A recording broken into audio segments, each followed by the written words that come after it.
Good morning. Good morning. Continue our study on understanding God's intent. Last Lord's Day, we looked at 3 of the 6 elements, I guess, passages that Jesus included on the Sermon on the Mount, or in the Sermon on the Mount, on this particular subject heading that I included here. Of course, we looked at anger and lust, and then kind of as a connection to that lust, the Old Testament, how it portrayed divorce. This morning we're going to look at the last 3 of those elements in understanding God's intent. And we do so because, again, we have a problem with understanding communication. Language is filled with abstract ideas, hidden meanings. So our task as listeners is to flesh out the intent of the message as well as the words themselves. The speaker has a lot of responsibility to try to make sure that his message or her message is understandable, but even at that, the listener has the responsibility to ask questions to make sure they understand it properly. Jesus and the Pharisees are an example of this. They agreed on what the law said, but they disagreed on what the law meant. Here's what Moses said, but here's what we think it means. Jesus, here's what you think it means, and we can't agree on that. Why is this happening? So they declared that it meant only literally what it said. And yes, to a large degree, that is true, but there are always some things that come up, and as we looked at it last week, especially when it came to divorce, we understand there are some moral imperatives that are there that some people are not going to abide by. So when you have that happening, what are the legal ramifications of that? What do you do to protect the innocent so that their lives are not really messed up because of it? And that's a lot of what's going on in here in these 6 things. How do we get along with people to the very best of our ability? And these things illustrate this from verse 21 to verse 48. These 6 things illustrate the fact. 6 laws that have a significant impact on the real world, daily lives of Jesus' disciples. How do these affect us? So today we're going to look at those next 3. And number 1, what Jesus talks about is keep your word. You want to get along with people? Keep your word. It's human nature to oversell and underbuy. Very simple. Now, understand, some people do that. Some people have to do that. That's called business. Remember when our son Daniel wanted to trade a truck in for a small car. Okay? He still owed on the truck, and he wanted to trade it in on a car because the car dealership would roll over a loan for him and do this, and he'd be making out good. And I was trying to convince him, no, you shouldn't really do that. Go ahead and keep your truck, pay it off, and then you can sell your truck, whatever. He got me down to the car dealership, and the guy was talking to him, and he was talking, and I said, look, talk to the guy. I said, the salesman, what are you going to give him? You're going to give him wholesale for this car, aren't you? Well, yeah. And you're going to sell it for retail, right? Right. And you're going to sell him a new car for retail, right? Well, yeah, that's what he's in business for. He's there to make a profit. And eventually I got Daniel talked out of buying that vehicle. It wasn't a really good deal for him. But some people go overboard on it. Everything they have is worth more. It's the very best, and it's worth more than anything. And sometimes that's the case. I'm on a website. It's really a Facebook page, and talking about doing some things. You know, some people will do some stuff, and they'll charge like $10, and it costs me $20 to do the same thing. How can I compete? Well, the other guy's doing it because it's a hobby. You know, it's not a business. And the answer that most people said was, well, hey, just charge more for it because there are people, and then use your marketing skills, and there are people who will buy it. Okay? Yeah. And what he's saying is oversell. Oversell. But, you know, the same piece of merchandise that if I want to sell it, it's the greatest. But if I want to buy it, you know, hey, this isn't worth much. It's got this ding here. It's you know, paint's coming off there. It's not worth much. You know, somewhere along the line, there's got to be a meeting of the minds. Keep your word. Keep your word. If give a fair price on whatever. I hate to buy cars. I hate to go to a car dealership. Just give me a price. Well, you know, what are you paying for the car now? What's your, you know, what's this? What's that? No, just tell me how much you want for it, and I'll make a decision. Hardly will they do it.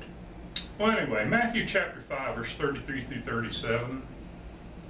Jesus said, "Again you have heard that it was said to those of old, you shall not swear falsely, but shall perform to the Lord what you have sworn.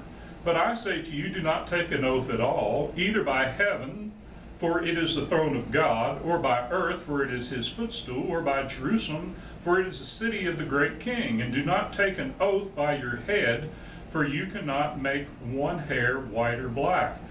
Let what you say be simply yes or no. Anything more than this comes from evil." And that's what I was saying about Erasmus. If he'd just said no, if it's not in an old manuscript, I'm not putting it in this translation. But he made a promise, and you know what? He kept the promise that he had made. Well, the Pharisees focused on making vows or oaths correctly. Not on what the vow or what the oath was, but how you do it. That was the important thing. Swearing by the right thing confirmed the oath as binding. And if you didn't swear by the right thing, then the oath wasn't binding. You say, what are you talking about? Well, look at Matthew chapter 23, verse 16 through 22. "Woe to you, blind guides, who say, if anyone swears by the temple, it is nothing.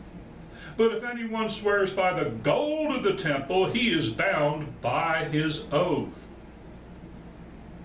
But blind fools, for which is greater, the gold or the temple that has made the gold sacred?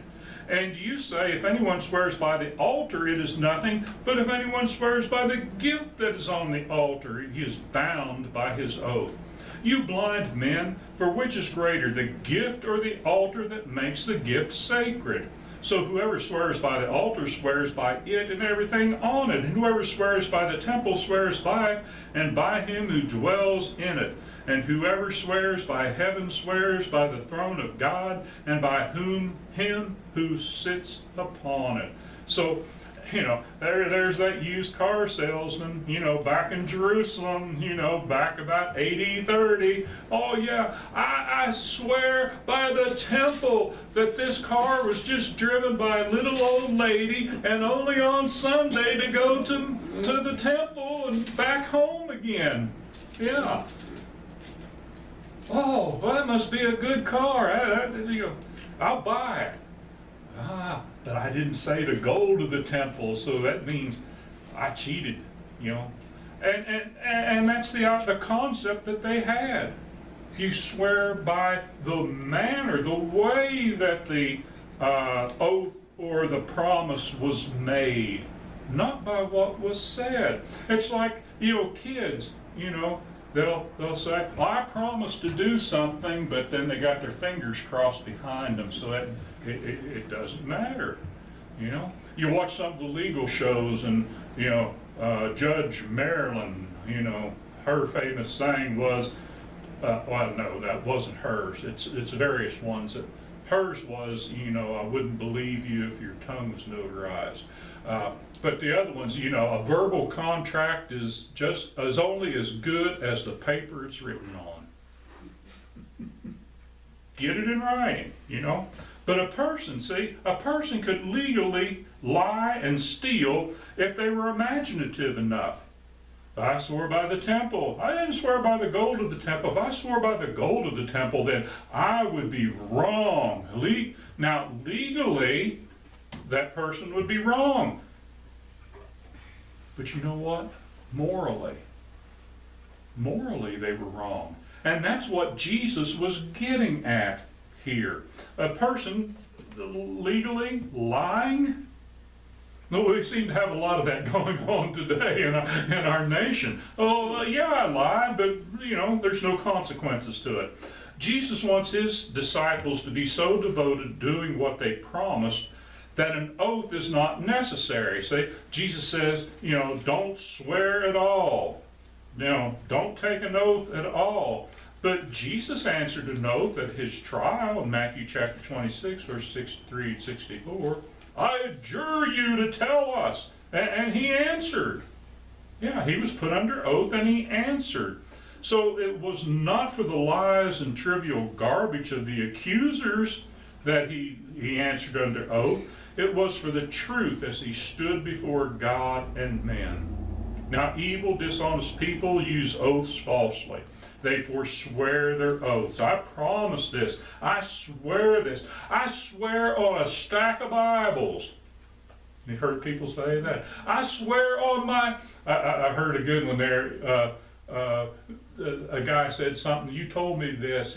You swore on your mother's grave. Yes, but my mother's not dead yet.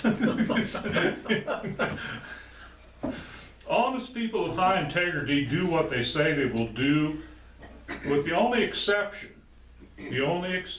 being that they discover that what they've promised will injure someone else, do harm to someone else.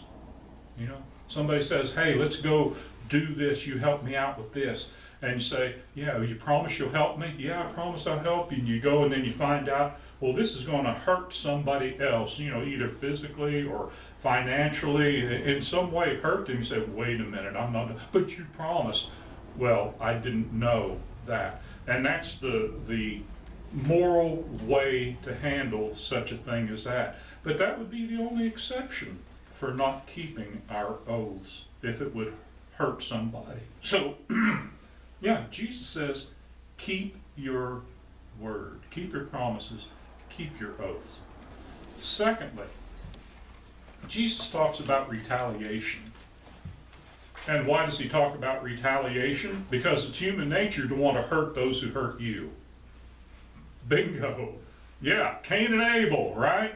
But because Cain couldn't hurt God, what did he choose to do? Hurt Abel. He's right there. And God kind of likes him, so maybe if I hurt him, that'll kind of hurt God. I don't know. Anyway, Matthew chapter 5, verse 38 through 42. You have heard that it was said, an eye for an eye and a tooth for a tooth. But I say to you, do not resist the one who is evil.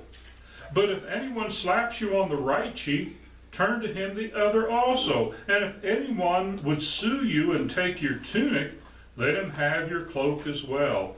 And if anyone forces you to go 1 mile, go with him 2 miles. Give to the one who begs from you, and do not refuse the one who would borrow from you. Wow, that's a bunch of stuff there that wow, that could get me really in deep trouble if I really looked at that literally, right? Because everybody would want to borrow from me, right? It is a weakness. Huh? They take it as a weakness. They would take it as a weakness. But is that what Jesus is talking about, or is he talking about it in context with what the law of Moses had taught and what was legally there? Now, here, the Pharisees said that in matters of injury, you will take an eye for an eye and a tooth for a tooth. If somebody knocks your eye out, you will knock their eye out. If somebody knocks your tooth out, you will knock their tooth out. That was their understanding of the law. And when this law was given, it was a merciful law, a law of limitation. It wasn't what they made it, it was a law of limitation. One could not inflict more harm than what someone had received. But the Pharisees turned it away from, you get justice for what has happened to you, and turned it into revenge. You will seek revenge. Jesus described the righteous person as gentle, merciful, pure in heart, and a peacemaker. That was back in the Beatitudes, right? Yeah, those things are there. The law called for instances of satisfaction or ransom for the guilty. All right? And we understand that, right? We understand it. Same as our laws today, suing for retribution. And those are in Numbers chapter 35. You go back there and read that, okay? If somebody kills your ox, what's the deal? What's the legal ramifications of it? Well, they pay you the value of the ox. You don't go kill their ox, right? So, somebody knocks your eye out, you don't have to knock their eye out, but you should get the value of that eye in some way, shape, or form. Somebody breaks my ox, my car, destroys my car, they should replace my car. That's just what the law was teaching then. But you see how the Pharisees especially turned that into, boy, I get to do something to them. I get to hurt them. So the person seeking to do God's will refuses to seek vengeance, refuses the retaliation. Sometimes you have to go to court to get justice, to be made whole, to be made even again. And that was the whole point of that. Jesus focuses, or a disciple focuses his actions on mercy, not revenge. He presents a threat to no one, not even those who are unjust to him. A gentle spirit does more than is demanded of him and is generous. And that's what give to one who begs from you, do not refuse the one who would borrow from you. That doesn't mean you don't expect it to be paid back. Well, in some cases, you don't loan somebody something because you don't expect it to be paid back. You just give it, right? And that's one thing. But if somebody, again, all right, going back to the oaths, if somebody says, can I borrow something from you? You know what? I'll give it back when I'm done with it, or I'll give it back to you in 10 days or 30 days or whatever. You kind of expect them to keep their word, don't you? Yeah. So if you can help somebody, help them. But that doesn't mean just everybody, okay? Remember, the Israelites, even though there were 6 million of them maybe coming out of Egyptian bondage, they lived in small villages, the most of them. And most of them were related, there were family units. And if they weren't family units and related by tribe, they knew one another. They knew who they could trust and they knew who was not trusted. Many of the things we go through today. But still, it's a matter of attitude. If we can help someone, you know what? we should help someone.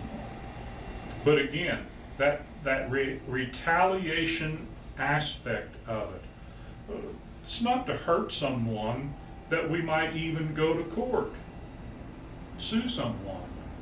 It would be to be made whole, just to be made even like we were before. Does that make sense? I hope so.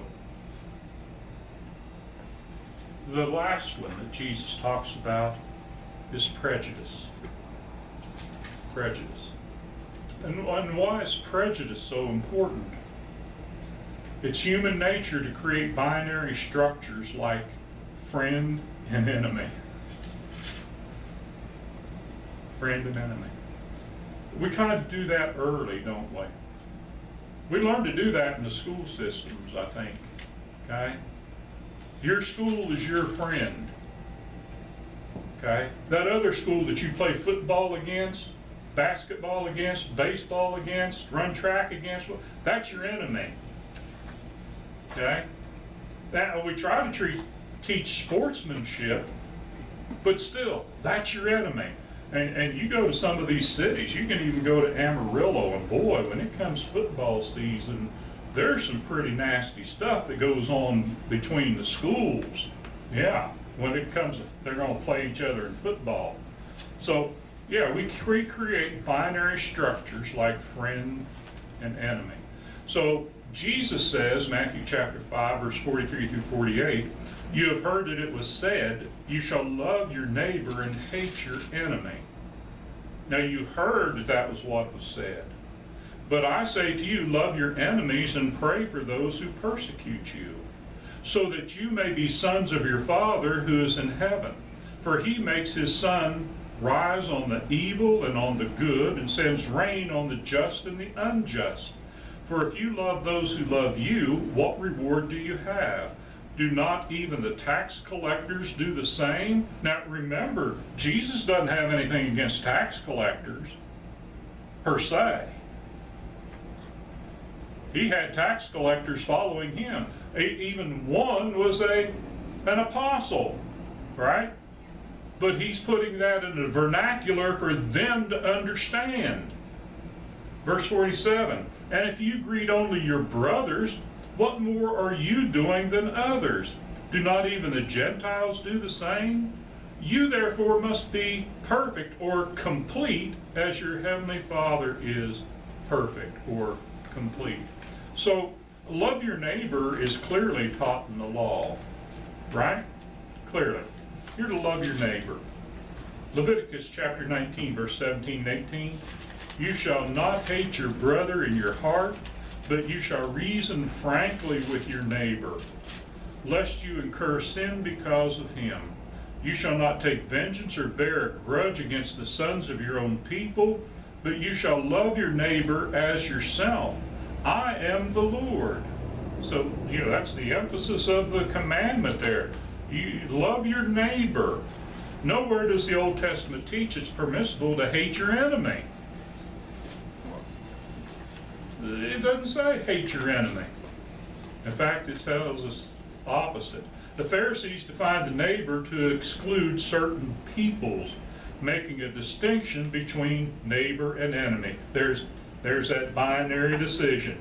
Here's your neighbor, here's your enemy. Thus, when Jesus was asked the question, about, who is my neighbor? He used a Samaritan, someone who was not of their religion, someone who was not of a God-approved religion, to say, there's somebody who is doing it right, and that's the way you ought to do it. All right? The guy you consider an enemy, he's doing it right. Well, that had to hurt. So rather than addressing the distinction between neighbor and enemy, Jesus addressed God's intent. So it's not who is my neighbor, therefore I can say who's my enemy. No, what's God's intent? What does God want you to do? Answer is love both. Love both. Don't make a distinction friend, enemy, love both. Now, does that mean I'll never have an enemy? No, there are people that are going to hate you. They make themselves your enemy. But that doesn't mean you have to do them wrong.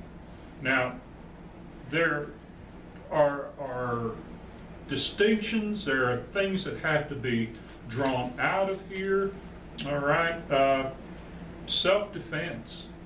I think we all have the right to self-defense. That's one thing. But we don't go out looking for trouble. Kind of put it that way. If trouble comes our way, we've got to respond to it, but we don't go out looking for trouble. And if someone gives us a little trouble, all right, and tonight we'll look at that a little bit deeper, talking about resisting evil this evening.